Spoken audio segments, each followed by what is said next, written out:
दोस्तों 15 अगस्त 1947 के दिन विश्व के मानचित्र पर हमारा देश भारत एक स्वतंत्र राष्ट्र के रूप में उभर कर सामने आया।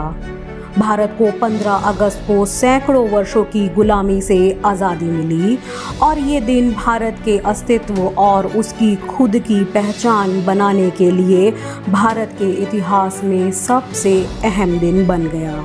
अनगिनत कुर्बानियों के बावजूद भी भारत को अपनी आज़ादी की खौफनाक और बेहद दर्दनाक कीमत चुकानी पड़ी।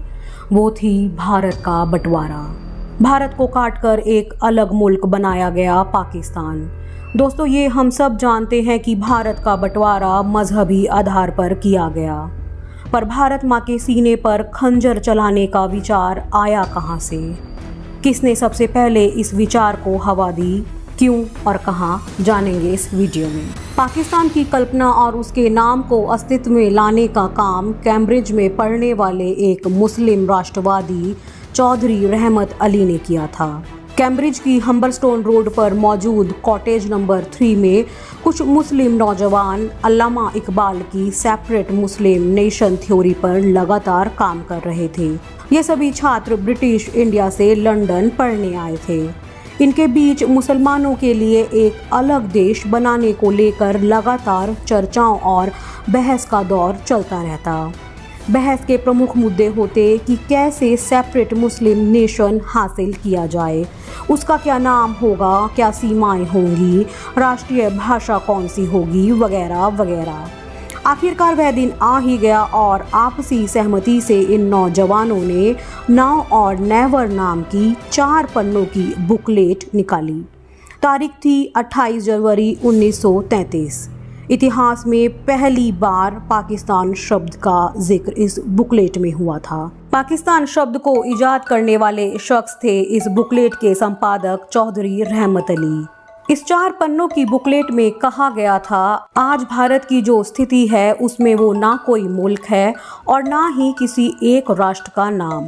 वह ब्रिटिश हुकूमत द्वारा पहली बार बनाया गया राज्यों का एक समूह है। भारत के उत्तर पश्चिमी प्रांतों में मुसलमान अक्सरियत में हैं। इन प्रांतों की लगभग 4 करोड़ की कुल आबादी में हम मुसलमानों की आबादी लगभग 3 करोड़ है। उन्हें ब्रिटिश इंडिया से अलग कर एक नई शक्ल दी जाए। पंजाब, कश्मीर, सिंध, सीमांत प्रांत, बलूचिस्तान को मिलाकर एक नया मुल्क बने।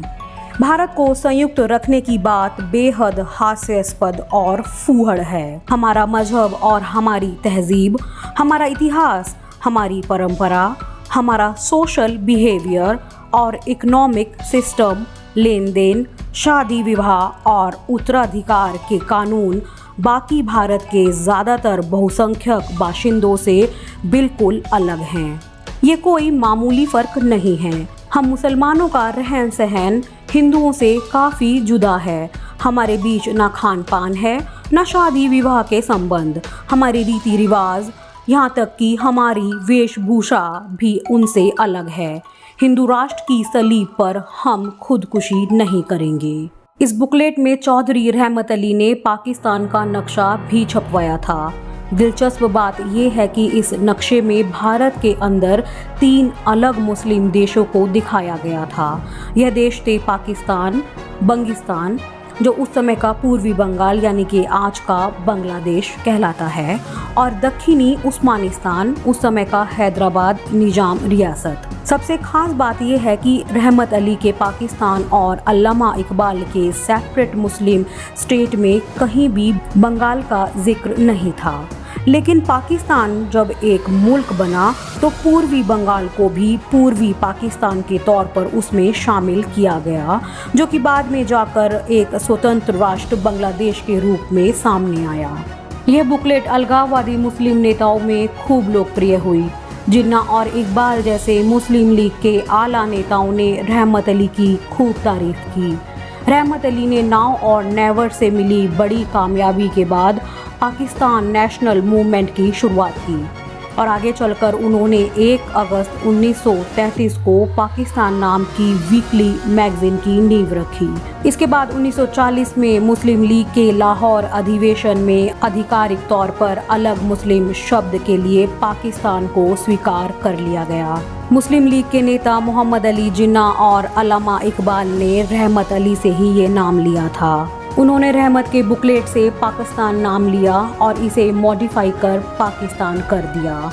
इसमें पाक का मतलब है शुद्ध और STAN स्टान का मतलब है जमीन। 14 अगस्त 1947 को पाकिस्तान एक आज़ाद मुल्क बना। मुल्क की बुनियाद भी लगभग उसी तरह रखी गई जैसे 14.5 साल पहले रहमत अली ने अपनी बुकलेट में जिक्र किया था। दोस्तों, अखंड भारत को खंडित करने वाले रहमत अली का हश्र ये हुआ कि जब 1948 में वह इंग्लैंड से पाकिस्तान लौटे तो पाकिस्तान के तत्कालीन प्रधानमंत्री लियाकत अली ने न केवल उनकी तमाम संपत्ति को जब्त करवा दिया बल्कि ऐसे हालात भी बना दिए कि रहमत अली को लगभग खाली हाथ इंग्लैंड लौटना पड़ा। दरअसल रहमत अली ने जिन्ना को गद्दारे आजम कहा था क्योंकि पाकिस्तान के हिस्से में कम जमीन आई थी, इससे वह जिन्ना से खासे नाराज थे। पाकिस्तान का नामकरण करने वाले रहमत अली ने अकेले गरीबी और गुमनामी में 1991 में कैम्ब्रिज में दम तोड़ दिया। दोस्तों, रहमत अली के पास कब्र नसीब होने तक के पैसे नहीं थे। कैम्ब्रिज के ही इमैनुअल कॉलेज ने रहमत अली को अपने खर्चे पर सिटी सिमेट्री में दफना दिया। दोस्तों, चौधरी रहमत अली की हालत पर एक शेर याद आ गया, जाते जाते सुनते जाइएगा।